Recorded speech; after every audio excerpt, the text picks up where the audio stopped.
Good morning, everyone, and welcome to High Trust Coaching Live. I am Hope Foreman, and I am the Divisional President for High Trust Coaching. And I have with me one of our High Trust coaches, Suzanne Voder.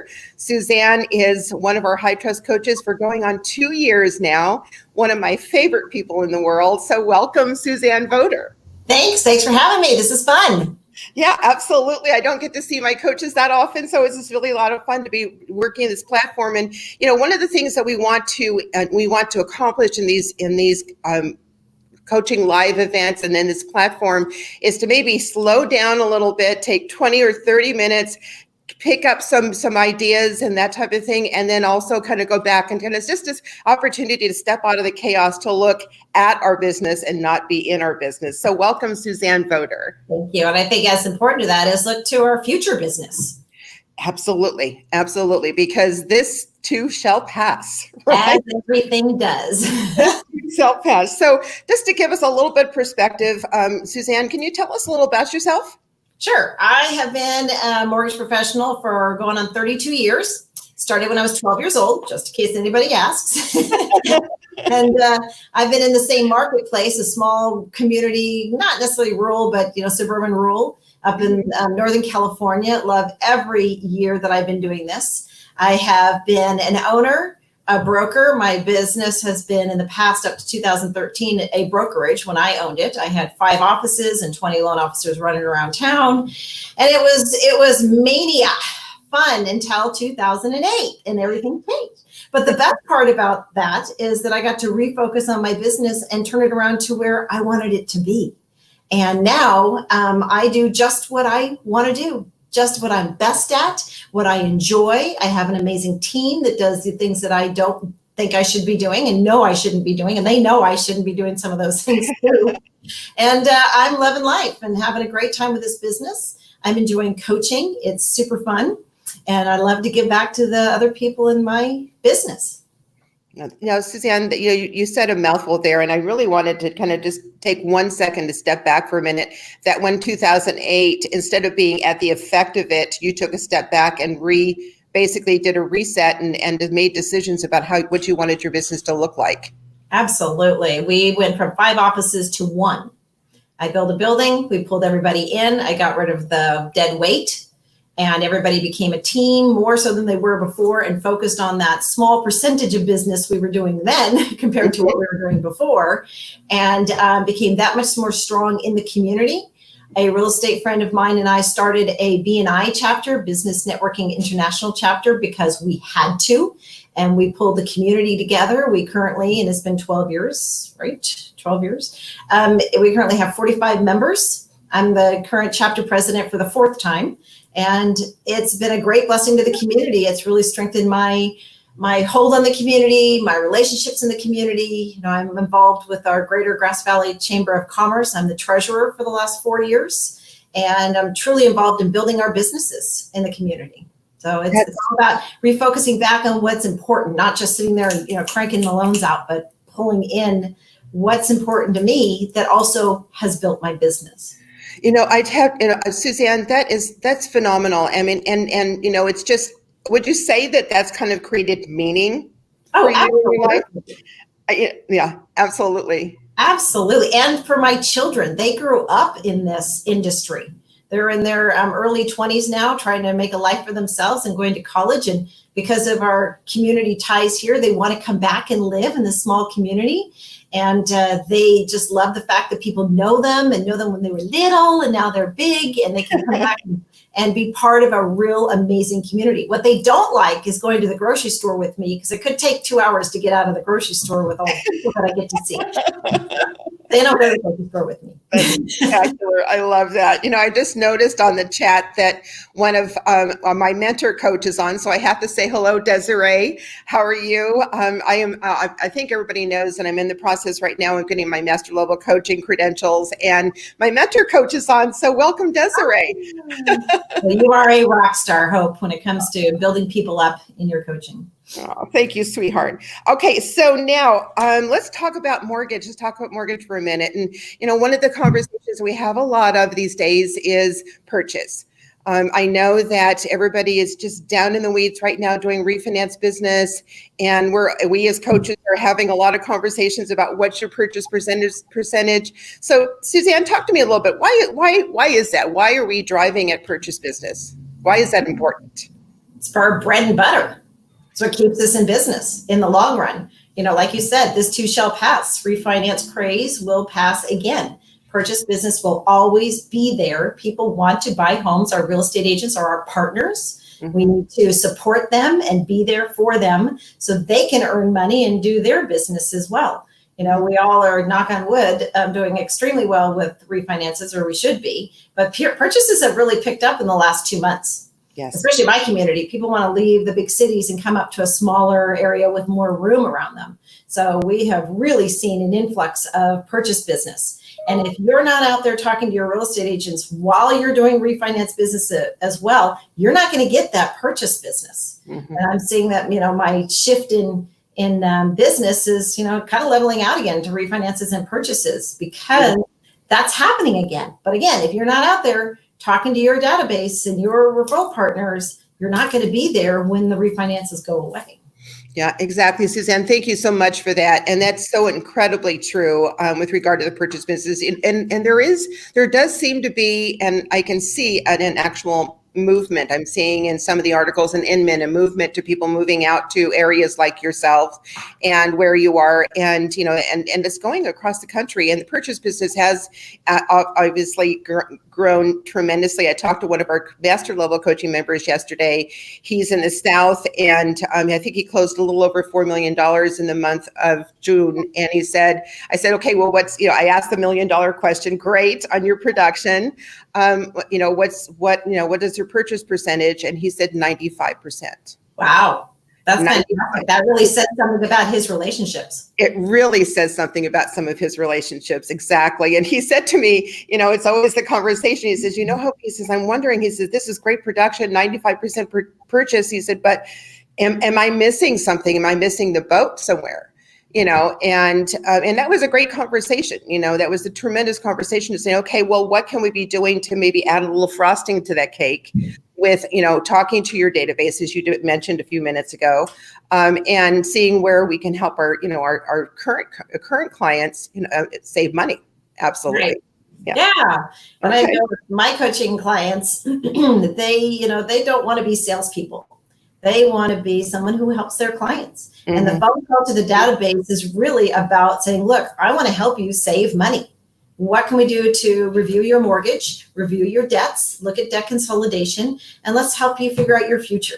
Those are the kind of phone calls that need to be made while we're still doing purchase business. Exactly. So, speaking of that, so let's have a little conversation around leveraging your refinance database. So when you're having a conversation with a past client or a current client or somebody who's interested in saving money right now in their mortgages, the refinance, how are you leveraging those relationships to grow the relationship, to grow your database? What are you saying? What does that conversation sound like? Well, it sounds like, what's important to you? Where do you see yourself in 5 years? How do you manage your finances now? What is happening with your family and your house? And what are your goals? And if we could, turn things around to where you pay off your mortgage faster, would you like to look at that? And if we find that they're in a great position, something that we can't really do anything for them, and I ask them, I said, well, who do you know that can benefit from this service? We're here to help people save money. We're here to help people grow their lives and their wealth. And more often than not, my sister or my coworker, or send me some business cards for the event I'm going to, and so on. So it's all about providing a service, being there for the knowledge and the answers that they're looking for, that they didn't even know that they were asking for. Yeah, so that was going to be my next question, Suzanne, is when you start to ask those questions, what is important to you about this financing? What are your future plans? What are your future financial goals? How are they responding to that? Are they engaging, or does it throw them off a little bit? And I think so what's that? Both. A lot of people say, wow, I haven't really thought about that. Well, I said, I have your previous mortgage in front of me. Let's take a look at where you are today compared to where you were. Let's talk about your debts, your monthly payments. Are you close to retirement? What's your income going to do at 5 or so years from now? How can we put you in a position to be able to retire when you want to at a comfortable level? And they are absolutely open to it. Number one, we've done business with them. They already trust us. Yes. And number two, you're providing a service. You're not charging them something to do this, and you're not selling to them. You're helping them. And it's a great conversation. Could you say that one more time? Because that's beautiful. That was amazing, because it's so true. We're not in the business of sales. We're in the business of helping people make a difference in their lives, right? Absolutely. And those people that you're calling in your database already know and trust you. They're going to take your phone call. And if they don't, well, they don't. On to the next. If there is somebody out there in your database that knows you and trusts you and wants to talk to you and wants to hear what you have to say. And it could be just a quick conversation of, hey, just send me a copy of your mortgage statement and let me see what I can do. I have people texting me pictures of their mortgage statement left and right, just so I can see what I can do for them. And when I get that mortgage statement, that's when I call the client, talk about their debts, talk about their future, talk about their goals and ideas. And I'm a sounding board for them also. They may not have a financial planner to talk about these things to. So, I'm that next best person. It's almost as if you are actually repositioning them, and they must get off that call with you thinking, okay, I have repositioned myself, and I've repositioned myself in a better place for my future. Right. Yes, absolutely. And guess who they tell? All their friends. And that's where the additional referrals come from. It's providing a service, it's providing information and hope to our borrowers and our clients who are our friends. Absolutely. So, Suzanne, I wanted to first say hello to Trevor Hammond. Welcome, Trevor. Trevor Hammond is one of our high trust coaches and part of our elite group. So welcome, Trevor.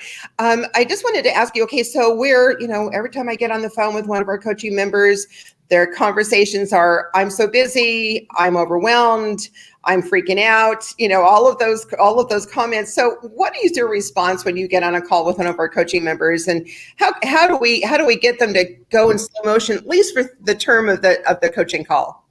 A lot of our conversation goes to the law of the iceberg and the law of the broom right now in Todd's High Trust Coaching book. And I just go back to, the statement, if you aren't proactive, you are reactive. This is the time to really start looking at your processes and your communication with your team to be able to take some things off of your plate, to be able to return those phone calls and not be stressed out when you do. People don't want to hear the anxiousness in our voices when we know we've got, 14 things we have to be doing in the next 5 minutes. Right. They want to know that you're giving them full attention. So, we talk about time blocking. All right. This is when you get together with your team and you go over each file and know what needs to be done and who needs to be doing it. This is the time you update everyone. This is the time that you call those prospects. This is the time when you call those prospects back.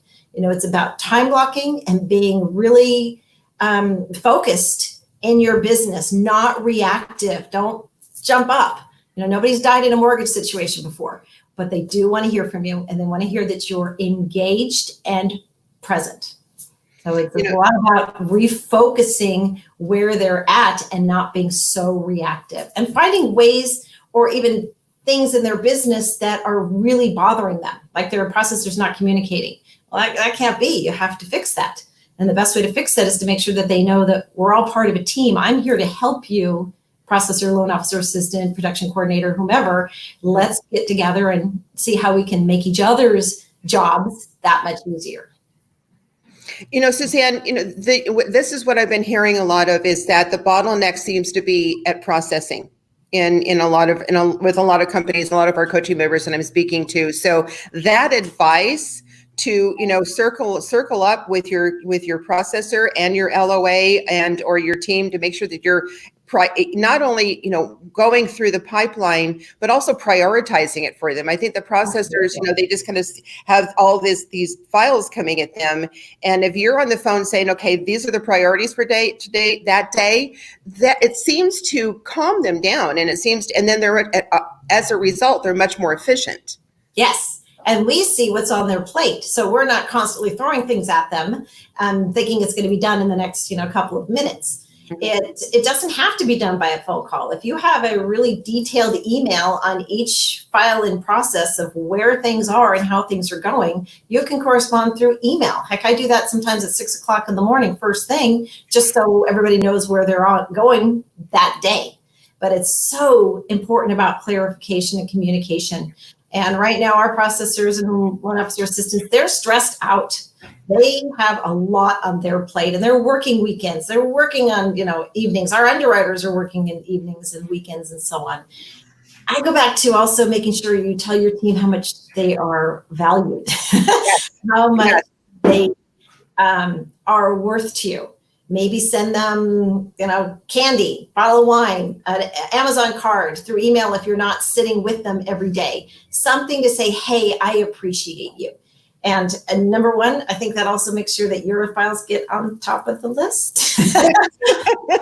If others aren't taking care of them, they may not be. So I think that's one of the key elements, Suzanne, is learning to build relationships within the organization as well as without the organization. So you're building relationships, with your processor. And I have to tell you that I was 10 years at Wells, and we ran obviously a very, very big pipeline, a lot of volume. And the smartest thing I did was build relationships with my fulfillment managers and processors and underwriters and that type of thing. So I think the other managers used to always kind of question that a little bit, is how is Hope getting all of her deals done?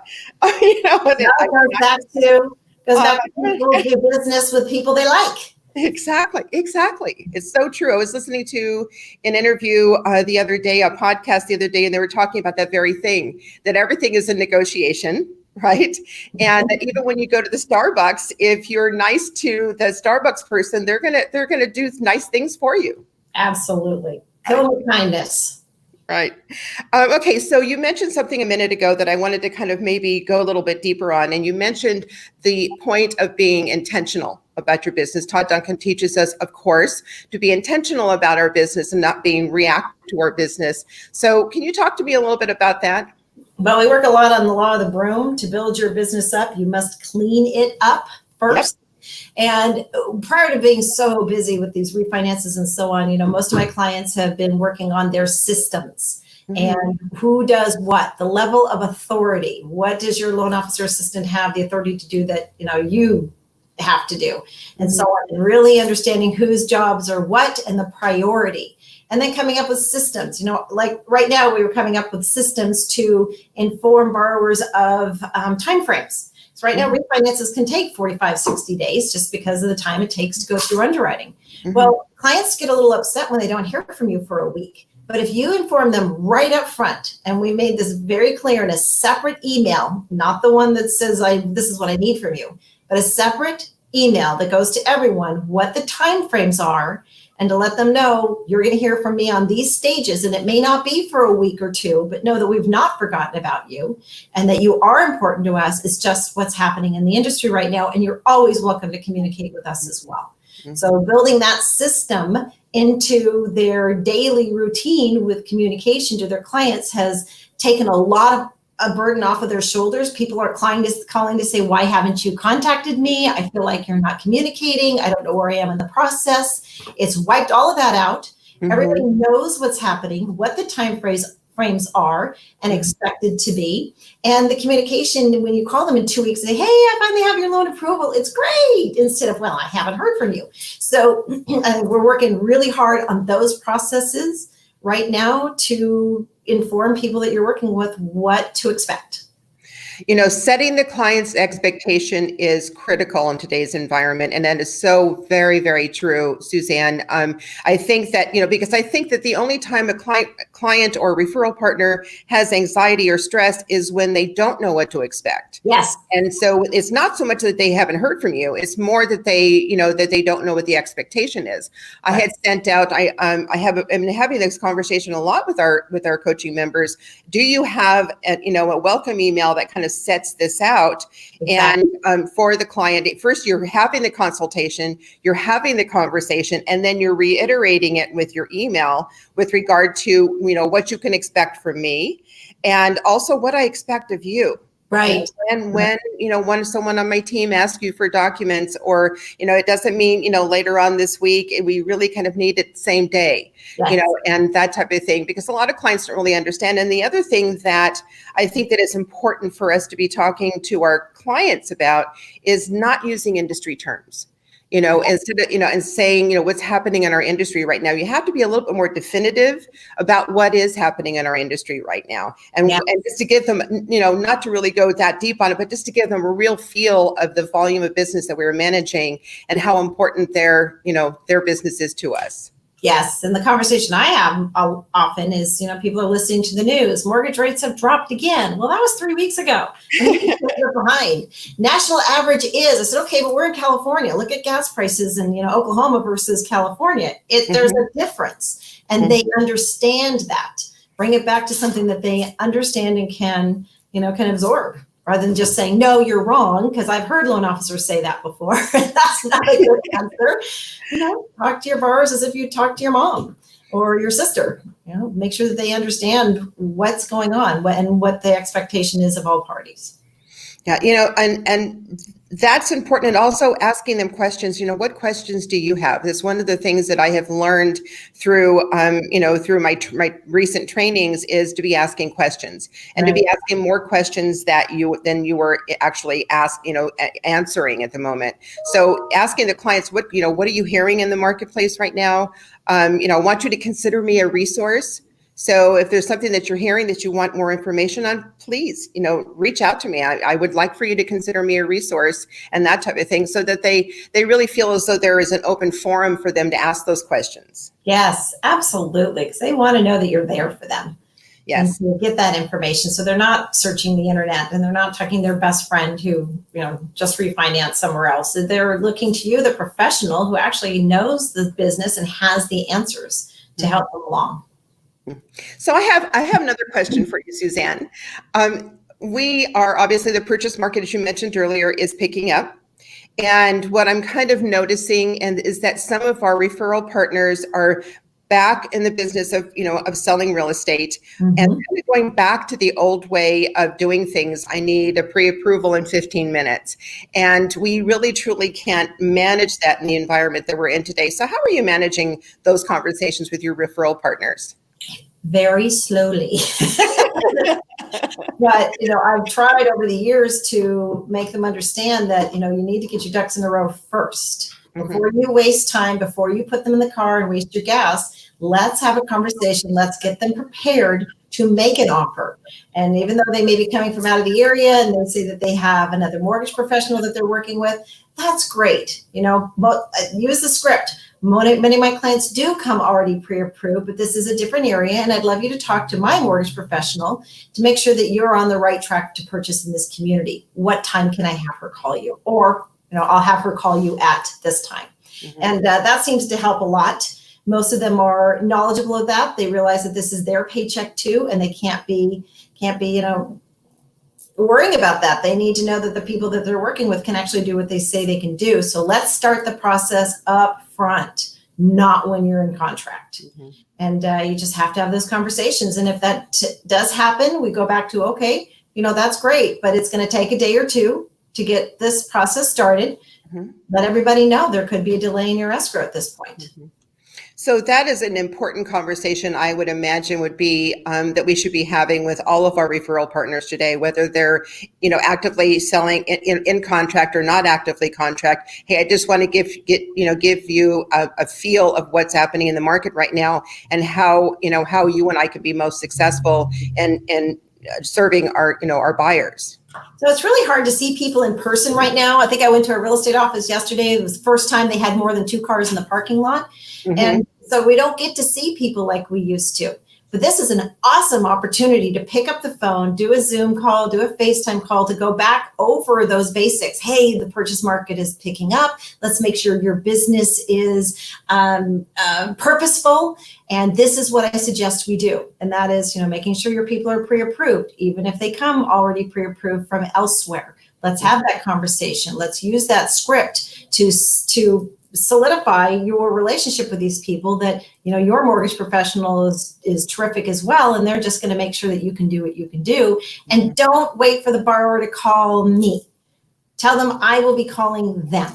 And that way we can get the message through. And now the real estate agent knows that someone like me or my coaching clients are on it. They're taking care of the borrowers. They're constantly talking about the real estate agent to make sure that they are hooked back and tied into this person that referred them to us. And the relationship is solidified.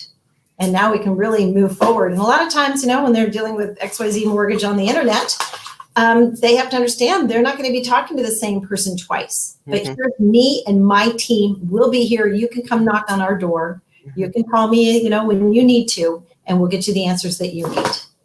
Yeah. That in and of itself is an amazing conversation, Suzanne. And I would imagine, a true referral partner is going to truly appreciate it. And, and one of the conversations we've been having lately is I've had a few of my coaching members saying that, there are certain partners that they have that are totally embracing the current environment. They're kind of engaging and leveraging it, to grow their businesses. And some of them are still kind of stuck in, I need a pre-approval and calling on Sunday night. I showed a property and I need a pre-approval now. And there's a kind of a conversation around firing those agents simply because of the fact that we don't have time. Absolutely. And if that's the case and they're not loyal, if you're not answering the phone in 5 minutes on a Sunday night and they're calling somebody else, then they're going to do that no matter what. In high trust coaching, one of the best parts about doing the coaching and with the clients that I have is talking about the relationships and how long it takes to build good relationships. And honestly, you don't want to work with 50 real estate agents or 50 referral partners.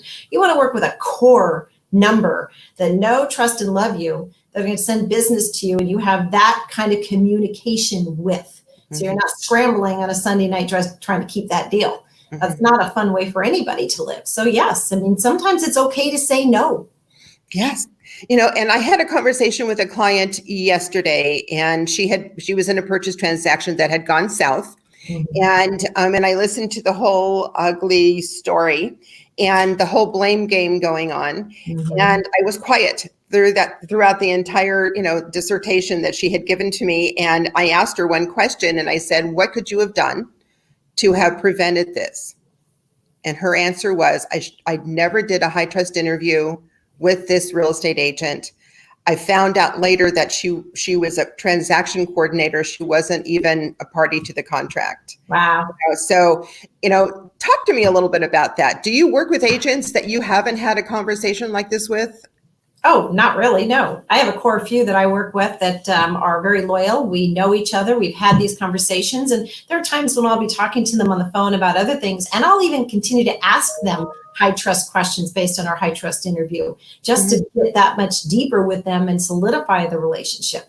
The ones that I've not worked with before, I set up a meeting with them and we go over this information. I said, look, I'm pretty fortunate. I've been in this business for a long time and I get to choose who I work with. And I'd really love to work with you and I'd love to help you promote your business. So let's set up a Zoom meeting or a phone call and let's really get to know each other and make sure this is going to be a good fit. And they appreciate that. They appreciate the attention. And they realize that, oh, she's not just here to take my call. She's here to learn about my business. And that's where you start that relationship.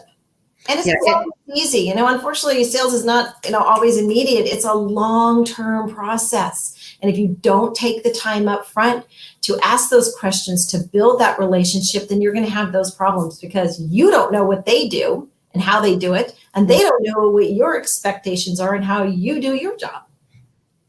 Yeah. And I think that is, it's almost as if I think that, obviously there's a lot of great coaching companies out there in the real estate environment. I know that we are expanding our world to coach our real estate partners. And I think that sometimes, Suzanne, would you say that maybe as a partner for your referral partners, your real estate referral partners, that you're a little bit of a coach for them as well? Oh, a coach and a cheerleader.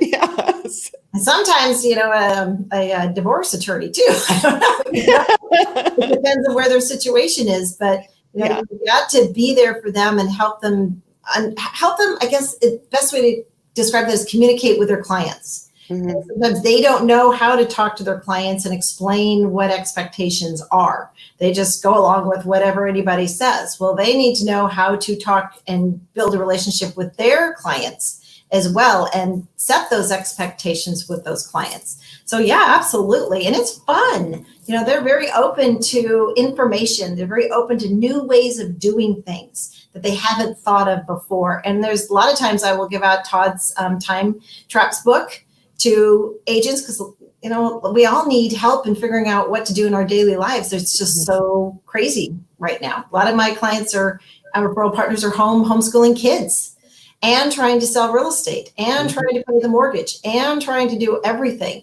But if we have a conversation about their crazy life, we kind of go back to, hey, you got to be purposeful about your business and really focused in. You can't keep going, squirreling off to doing other things. Take the time to make the calls and the connections that you need to make, and then move on to something else. But don't feel, so anxious about doing it. Just set that time. Tell everybody in your household, I have an hour by myself. I'm going to do this. And they do it, and they just feel, I did it. It feels great. And here's where I get to go with this client. Yeah, it's accomplishing a few things when they do that. Obviously you're time blocking. So when that worry or that anxiety comes up, you're saying, I blocked, 3 to 4 o'clock this afternoon to do that. Actually, number 2, you're actually executing on those things that that need to get done. And 3, when you're done, you put your head on the pillow, you're thinking, okay, the anxiety is gone because, hey, we got it done. We executed, right? Yeah. And like I talked to him, I said, sometimes the hardest thing about the gym is just getting there. It's the same thing about sitting down and doing what you need to do. The hardest part is getting there, doing it, sitting down. But once you do it, it feels amazing. I asked a client recently who's just been procrastinating. This is a coaching member, and said, how does it feel when you don't do it? I let her talk, and she said, it feels terrible. I feel guilty. I feel awful. Okay, so how does it feel when you do it and you accomplish that in 1 hour? Oh, I feel amazing. I'm happy. I get to make dinner with my family. So, well, which way would you rather feel every day? She sent me an email a couple of days later, and she says, I want to tell you, I feel amazing. Finally, put it to something she could really understand is, my feeling inside of me is a big thing. If I feel bad, I'm not going to be good for my family. If I feel good, then I'm great for my family. So it all comes back to being purposeful and just doing the things you need to do, but in a more conscious way of doing them. Yeah, that is amazing. And I love the fact that in your coaching, that you ask questions, that you're not getting into their story, right? No. That you are saying, you're asking 3 questions. How does it make you feel when you do? How does it make you feel when you don't? And how would you like to feel? Right. Because that kind of unravels everything. What you say? Yes, absolutely. Absolutely. And people want to, feel good and feel in control. And we break it down to the very small things that need to be done to feel in control.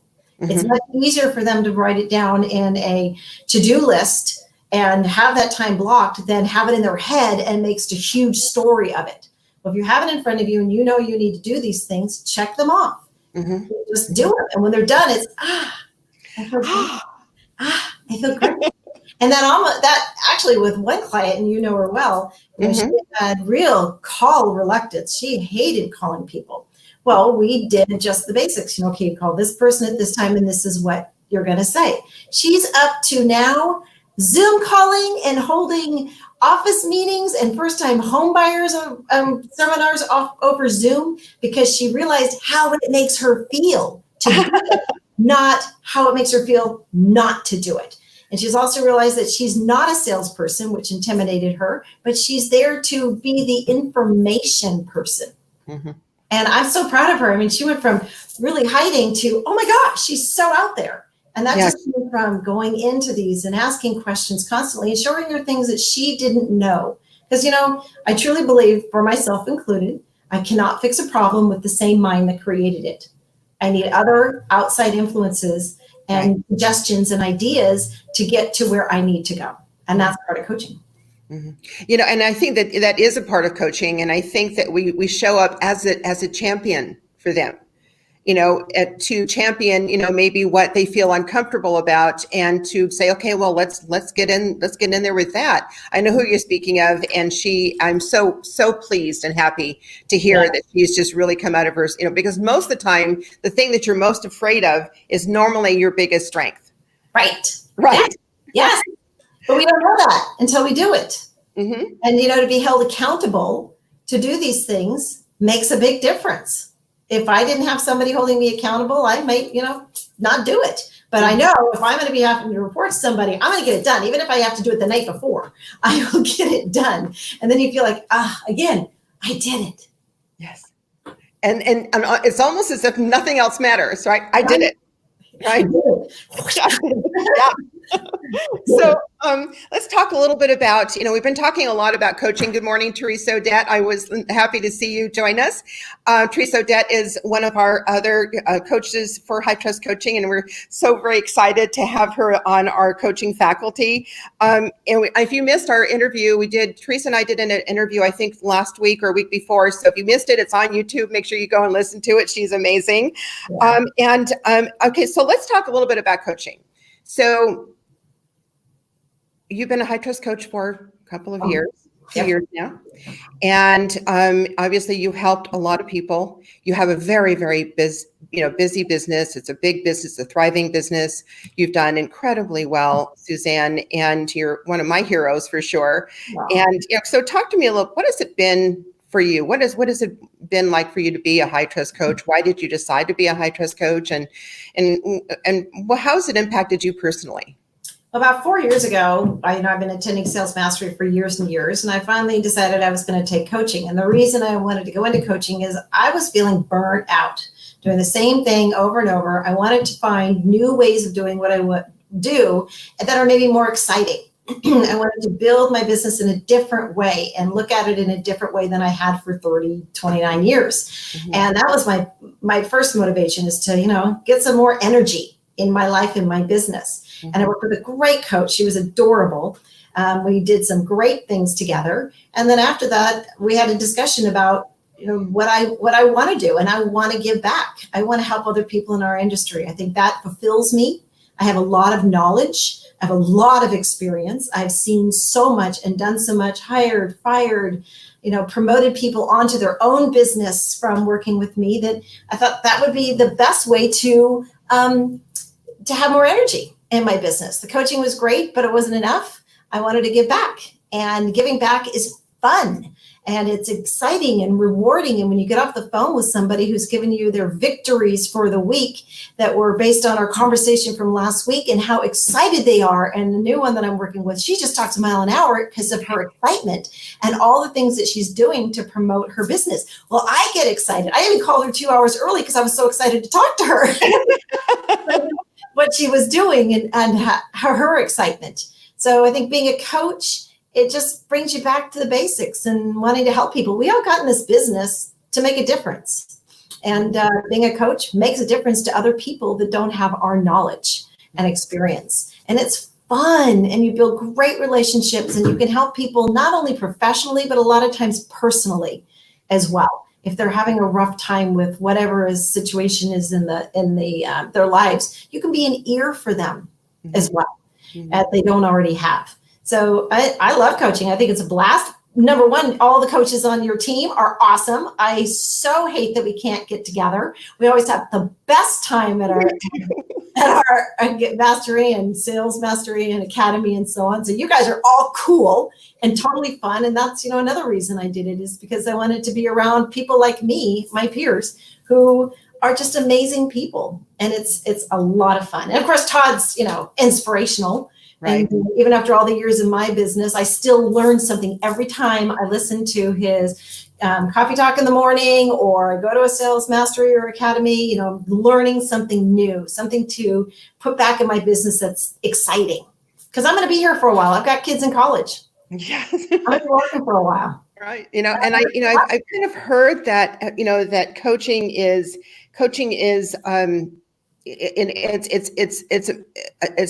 I guess a passion of the heart. Right. It is a way to serve, and through that service, we are gaining meaning and purpose in our Absolutely. life. Would you say that that's true for you? Absolutely. And it goes back to just my kids again. They see me giving back to others and they're giving back to others because it's what they're learning that their mom does and how much fun I'm having with it.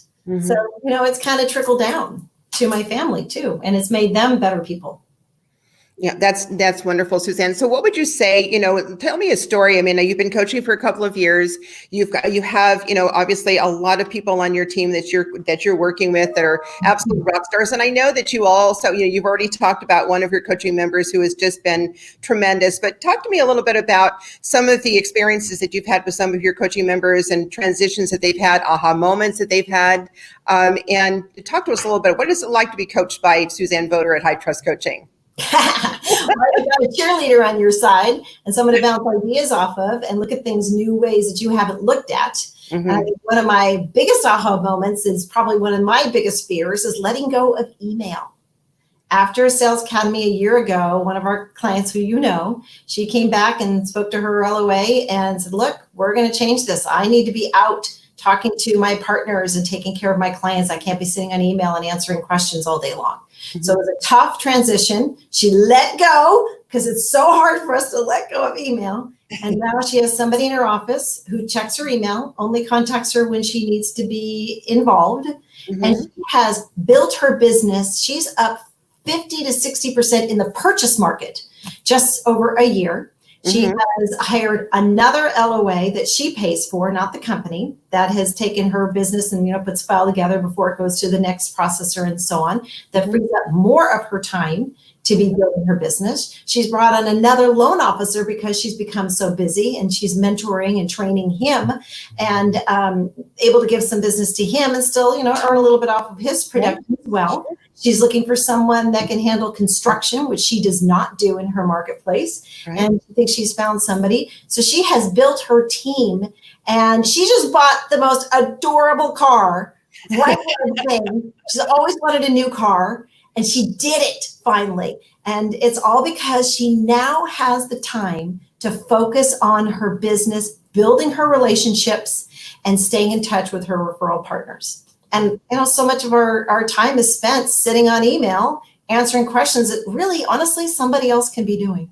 Yeah, absolutely. Huge. The best use of their time, right? Right. Exactly. Exactly. And none of the clients have ever had a problem. She said the person that answers emails, he makes sure that she's always in the conversation. This person says, so the borrowers know and the clients know that she's involved. She's aware of what's going on. It's not as if she doesn't know, she's still involved. And that's just helped her business like crazy. That's phenomenal. Yeah. Suzanne, we've actually gone over our time, so I just enjoyed so much this time with you. I do want to thank you personally on behalf of Todd Duncan and myself and High Trust Coaching. Thank you for your service as a coach with High Trust. I hope you'll be with us for a very long time to come. Well, and we'll get back together again soon. Right, exactly. I think I just got I'll have Suzanne for a few more years to come. I want to thank everybody who joined us today. Thank you for your engagement. I hope that you found some value. Please take 2 or 3 key takeaways that you heard today from Suzanne and or myself and implement them. Execute them on them today. Thank you again for joining High Trust Coaching Live, and we'll see you next Wednesday. Wonderful. Thank you, Hope. Thank you. Nice to see you.